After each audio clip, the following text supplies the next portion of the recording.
Top Notch family, what is going on? So, in today's video, we are going to be doing a playoff preview with the Golden State Warriors versus the Houston Rockets. The playing game just ended. The Warriors did defeat the Memphis Grizzlies, and now they play the Houston Rockets in the first round.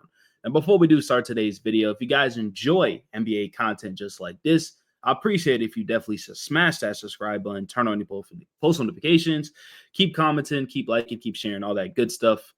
And let's get back in today's video. So, man, if you didn't watch that Memphis Grizzlies versus Golden State game, you definitely missed a lot of fun. But anyways, we're gonna start off by looking at the NBA standings and watch how these teams, finished off the year, right? So the Houston Rockets had a huge year, right? They finished off second in the Western Conference. They finished off the year 52 and 30. Their conference record was 31 and 21. Their home record was 29 and 12. Away record was 23 and 17. They finished off the season 6 and 4 in their last 10 and lost the last 3, which is definitely something to look for, right? Look at, and you could say, well, some games they were resting. There was a game I know for sure they rest, and then they took out their guys against Denver late third quarter, but their starters looked like wasn't trying it. So you could kind of throw that in there too, right? The Golden State Warriors, obviously they were in the play-in. They needed to win against the Clippers, and that was a very hard fought game too. So the fact that they came back and had a really tough game against the Memphis Grizzlies and locked in that 7 seed just shows you how good this team is and well coached they are, right?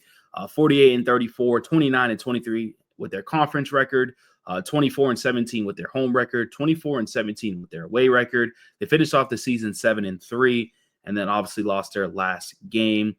But this is a totally different team. The Golden State Warriors, before they traded for Jimmy Butler, was like all the way down here. There was a lot of questions of like, what's next? And then obviously they made a big move, and this team is totally different, right? And when I say they're totally different, we can look at a stat for the Warriors then, which is right here. That's going to pop up on the screen. The Golden State Warriors are 23 and 7 with Jimmy Butler all time, right? They win a lot of the games when Jimmy Butler's there. And this definitely was a huge addition, especially not giving up too much. And obviously, we all know they're going for that big trade, right? Now, the next thing I do want to look at, of course, right, is when we look at this season series for this, right? The only thing I'm throwing off, right, it says Golden State wins 3-2. So they played like 5 times, maybe the play, like the in-season tournament. I don't know. But game 1 right here, Warriors did win 127 to 121. Now, what I will say is obviously these teams, well, the Warriors especially are different, right?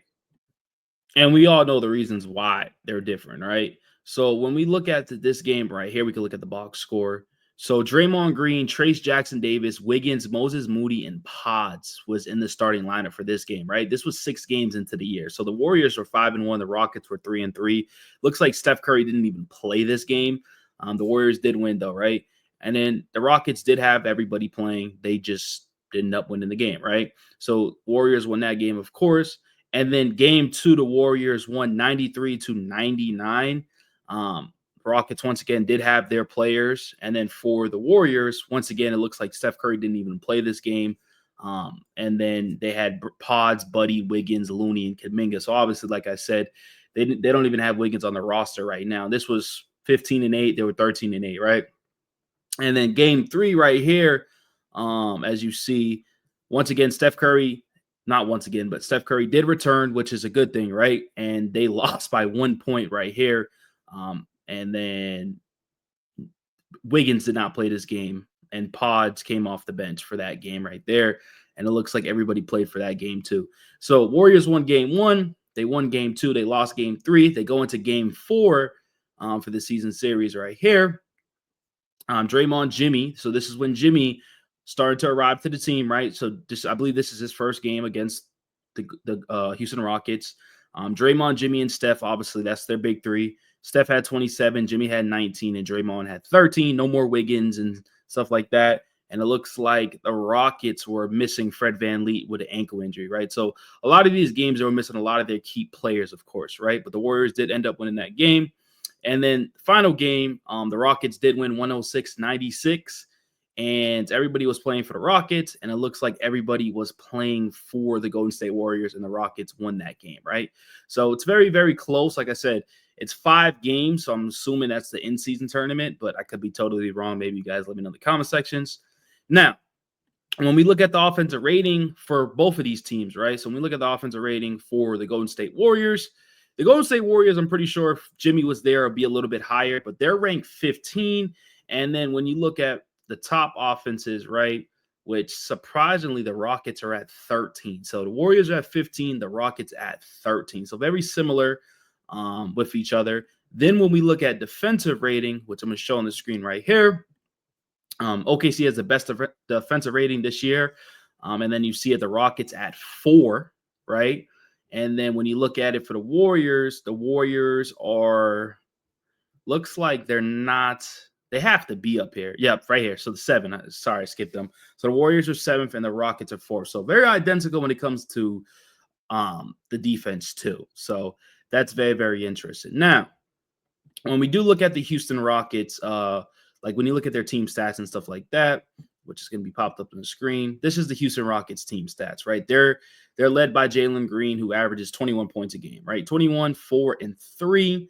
And then following by Sengun, who's giving you a double-double, 19, 10, and 5. Fred VanVleet with 14. Mem Thompson with 14. Dylan with 14. 12 from Jabari, and 12 for Tyree Eason. Cam Whitmore with 9.4.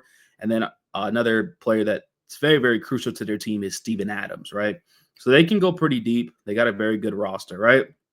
And then when we look at the Warriors, obviously, once again, they're a whole new team. Like we know this, right?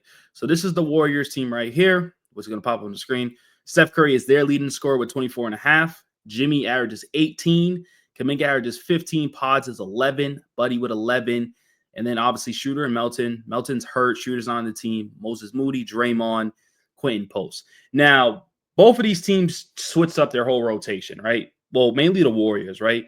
Kuminga has been DNPs, right? He hasn't played the last 2 games, right? Pods has been more important. Moses Moody has been way more important, and Quentin Post has been more important, right? Trace Jackson Davis doesn't really play much. Gary Payton, the second, of course, is a major part of this team. So is sometimes Kevon Looney, and sometimes they do roll out there with Santos, right? So they take some players in and out their rotation, and so now you guys probably came here to wonder, okay, this is the part you guys came here, right? Who's going to win this series, right? Now, in my opinion, guys, right? In my opinion, I don't trust the Warriors. I mean, not the Warriors, right? I don't trust the Houston Rockets offense, right? Late down the stretch, it was like finishing off the year against the Lakers. They benched Jalen Green because defensively they're attacking him, but offensively he wasn't doing enough, right? So that's their leading guy. Their second leading guy is Sengun. Think about that. Green could be inconsistent, but he also can get hot. Sengun doesn't really space out the floor. We all know centers get exposed in the postseason. That's how it typically goes, right? So your 2 guys are very, very streaky. Fred VanVleet could be streaky too. So there's a lot of streaky. Their offense to me is going to be a problem, right? I think they could stay in the games because how good they could be on defense, force turnovers, get in transition, get easy buckets, especially from a men. I think a Mem Thompson is going to have a good postseason. But once again, he might get exposed because he's not known as a great shooter, right? So I think those play a factor, right? Jabari's going to have a big series against the Warriors. And when you just look at the Warriors, they're just hot. Steph just came putting up 30-plus points. Jimmy just put up 30-plus points against the Memphis Grizzlies. Like, they're everything is going well for them, right? So I'm going to be going with the Warriors, and this is going to be a big upset, of course, right? The Warriors are the 7th seed. The Rockets had a really, really good year, but I'm going to go Warriors in 6. I just trust their offense a little bit more. I trust their bench a little bit more. They all been here, especially Gary Payton, Kevon Looney. They're vets. They experienced all this with this, and then just having the closer and Steph Curry and having another option like Jimmy Butler and Draymond Green, it's going to be tough for the Rockets. I tell you that. But what I will say, it's going to be fun because Dylan Brooks and Draymond Green are probably going to get teched up a few times for sure. But let me know in the comment sections, what do you guys think? If you guys enjoyed today's video, once again, continue to keep liking, keep sharing, keep subscribing. Appreciate y'all. Love y'all, and your boys out.